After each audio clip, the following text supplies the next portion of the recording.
5 जुगाड़ू बहुओं की दिवाली की सजावट। अरे भाई, कहाँ हो सब? जल्दी से आओ। आज आप लोग काम से इतना जल्दी आ गए? अरे आज मालिक ने दिवाली से हफ्ते भर पहले ही हमें दिवाली का बोनस और मिठाई दी है। अरे वाह, ये तो बहुत बढ़िया हुआ। चलो इस बार तो दिवाली अच्छी ही बनेगी। और नहीं तो क्या, कितने सालों से हम लोग रूखी सूखी सी दिवाली मना रहे थे। इस बार तो हम सभी लोग दिवाली पर पहनने के लिए नए कपड़े, दिवाली की सजावट का ढेर सारा सामान लेकर आएंगे और दिवाली पर इस बार सबकी पसंद का कुछ न कुछ बनेगा। पांचों भाई श्याम, माधव, गोपाल, मुकेश और सुरेश एक साथ एक ही फैक्ट्री में काम किया करते थे। पांचों भाइयों को दिवाली से हफ्ते भर पहले ही दिवाली का बोनस मिल जाता है, जिसके चलते पूरे घर वाले काफी ज्यादा खुश होते हैं। रूपाली बहू, ये बोनस के पैसे तू संभाल के रख दे। कल बाजार लगेगा तो दिवाली की शॉपिंग करने को चले जाएंगे।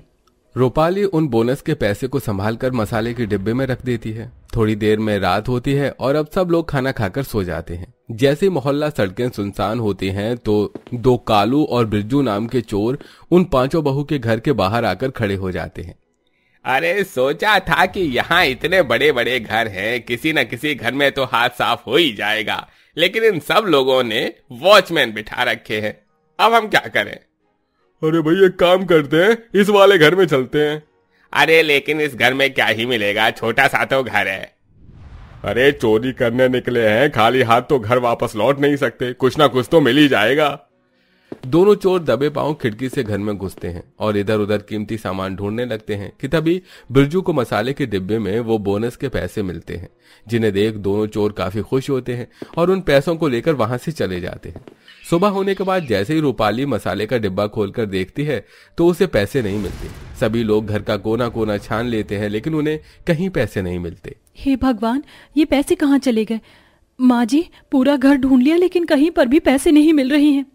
रात को हम लोगों ने खिड़की खुली रखी थी, लगता है कोई चोर खिड़की से घर में आया और उन पैसों को चुरा कर ले गया। हे भगवान, अब हम क्या करें?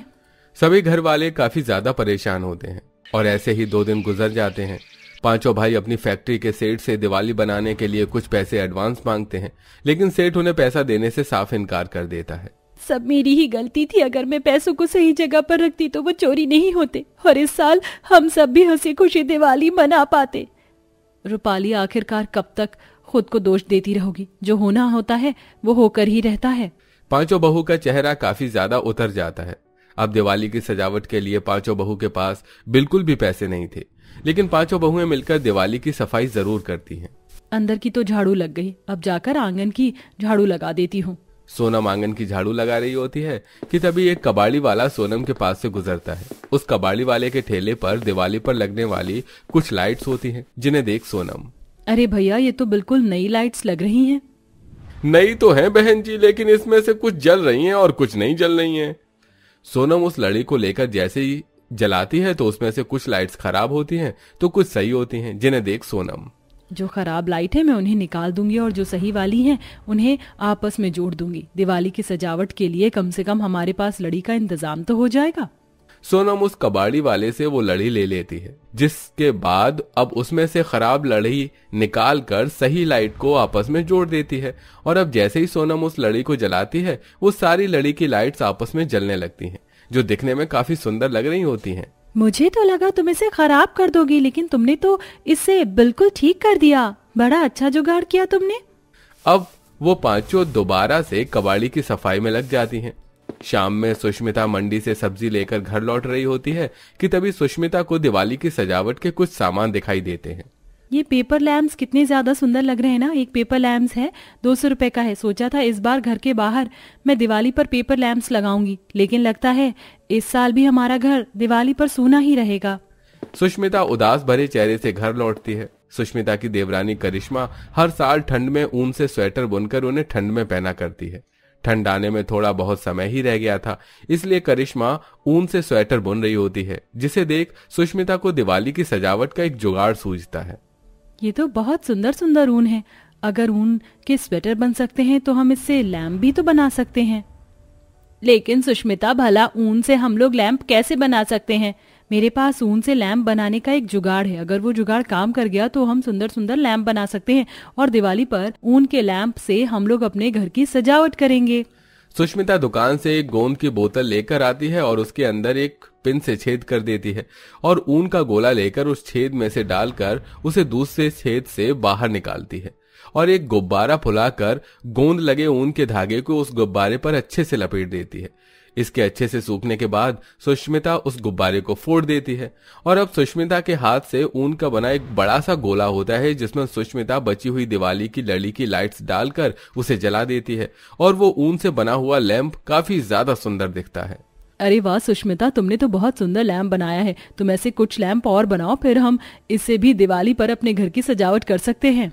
सुष्मिता ऊन से और कई सारे प्लान बनाती है जो दिखने में काफी ज्यादा सुंदर लग रहे होते हैं। चूल्हा जलाने के लिए तो लकड़ियां ही नहीं है, अब फिर से मुझे जंगल से लकड़ियां काट कर लानी होंगी। रूपाली लकड़ियां काटने के लिए पीछे वाले जंगल में जाती है। लकड़ियां काटकर घर लौट रही होती है कि तभी रूपाली को जंगल में कुछ फूलों के पौधे और पेड़ दिखाई देते हैं। अरे वाह, ये सभी फूल तो कितने ज्यादा सुंदर लग रहे हैं। अगर इससे मैं दिवाली के लिए झालर बनाऊंगी तो कितने सुंदर लगेंगे। आजकल के सभी लोग नकली नकली फूलों के झालर लगाते हैं, मैं तो दिवाली पर असली फूलों की झालर लगाऊंगी। रूपाली अच्छे अच्छे फूलों को तोड़ लेती है और घर आकर उन फूलों से झालर और लड़ियां बनाती है जो दिखने में काफी सुंदर लग रही होती हैं। मैं तो सोच रही हूँ कि जंगल से कुछ और फूल लाकर ये लड़ियां और झालर बनाकर बाजार में बेचूं। मैं तो कह रही हूँ सुष्मिता, जो तुमने उस दिन ऊन के जो लैंप बनाए थे ना, तुम भी उन्हें मेरे साथ बाजार में चलकर बेचो, हमारी काफी अच्छी कमाई हो सकती है। सही कह रही हो रूपाली, मैं आज ही ऊन के कुछ और लैंप बना लेती हूँ। रूपाली और सुष्मिता अपने जुगाड़ से तैयार की गई उनके लैंप और झालर ले जाकर बाजार में बेचती है जो लोगों को काफी पसंद आते हैं और उनके धीरे धीरे कमाई भी होने लगती है। और अब ऐसे ही कुछ दिन और गुजरते हैं और दिवाली को सिर्फ 2-3 दिन ही रह जाते हैं। अरे गीता, तुम ये मिट्टी से क्या बना रही हो? अरे जब मैं छोटी थी ना तो मिट्टी से दिए बनाती थी, तो सोचा इस बार भी मैं मिट्टी से दिए बनाऊंगी और दिवाली पर जलाऊंगी। लेकिन ये दिए हैं कि बन ही नहीं रहे। मिट्टी के दिए बनाना इतना भी आसान काम नहीं है, इसमें सालों की प्रैक्टिस होनी चाहिए। वैसे तुम्हें पता है, जब मैं स्कूल जाती थी ना तो हम लोग दिवाली कंपटीशन में दिए बनाते थे, लेकिन मिट्टी के नहीं बल्कि नारियल के, जो दिखने में काफी ज्यादा यूनिक और सुंदर होते थे। अगर ऐसा ही है करिश्मा, तो तुम अभी भी वो नारियल के दिए बना सकती हो। मंदिर के बाहर हमें नारियल के ढेर सारे ऊपरी हिस्से मिल जाएंगे और हमारे घर में मोमबत्तियां तो रखी ही हुई हैं, लाइट जाने पर हम उन्हीं का तो इस्तेमाल करते हैं। गीता और करिश्मा मंदिर के बाहर से नारियल के ढेर सारे ऊपरी पड़े हिस्से को ले आती है और उनके अंदर घर में रखी हुई आधी पिघली हुई बची हुई मोमबत्ती अच्छे से पिघलाकर डाल देती है और उसमें एक रुई की बाती लगाकर उसके अंदर लगा देती है। साथ ही उस नारियल के छिलके को सुंदर बनाने के लिए उसे रंग कर देती है, जिसके बाद अब जैसे वो नारियल से बना हुआ दिया जलता है तो वो दिखने में काफी ज्यादा सुंदर और यूनिक लग रहा होता है। अरे माँ जी, कब से देख रही हूँ आप घर की दीवारों को घूरी जा रही हैं, क्या हुआ? दिवाली पर सभी के घरों में पेंट हुआ है, सिर्फ हमारा घर छोड़कर। देख तो जरा हमारे घर की दीवारें कितनी गंदी लग रही हैं। तुम पांचों ने इतने सारे जुगाड़ करके दिवाली की सजावट करने के लिए सामान बनाए हैं, पर कोई ऐसा जुगाड़ नहीं किया कि जिससे हम इस घर की दीवारों को रंगीन कर सके। अपनी सास मधुबाला की बात सुन करिश्मा के मन में एक और जुगाड़ आता है। करिश्मा घर में रखे बचे हुए फूलों को पीसकर उनसे अलग अलग रंग निकालती है और उन रंगों से अपने घर की दीवारों पर फूल और मेहंदी की आकृतियां बनाती है जो दिखने में काफी सुंदर लग रही होती हैं। पेंट करने पर हमारे घर की दीवार इतनी सुंदर नहीं लगती जितनी तूने इन आकृतियों से बना दी। पांचों बहू ने अपनी अलग अलग और छोटे बड़े जुगाड़ से लगभग दिवाली की सजावट की सारी तैयारी कर दी थी। दिवाली से एक दिन पहले पांचों बहुएं अपने घर को अपने जुगाड़ से तैयार किए गए सजावट के सामानों से अच्छे से सजाती हैं। वहीं सुष्मिता और रूपाली झालर और लड़ियों को बेचकर काफी सारे पैसे इकट्ठे कर लेती हैं, जिससे वो दिवाली पर बनाए जाने वाले पकवान और घर में सभी के लिए एक एक नया जोड़ा लेकर आती हैं। दिवाली के दिन पूरा परिवार नए कपड़े पहनकर भगवान की पूजा करके साथ में दिवाली का त्योहार मनाते हैं। मेरी पांचों जुगाड़ बहू की वजह से आज हम सब लोगों ने ना जाने कितने समय के बाद दिवाली का त्योहार इतनी धूमधाम से बनाया है। सही मायने में मेरी बहू इस घर की लक्ष्मी है। दोस्तों, आप किस जगह पर इस बार दिवाली सेलिब्रेट कर रहे हैं? उस जगह का नाम हमें कमेंट करके जरूर बताइए।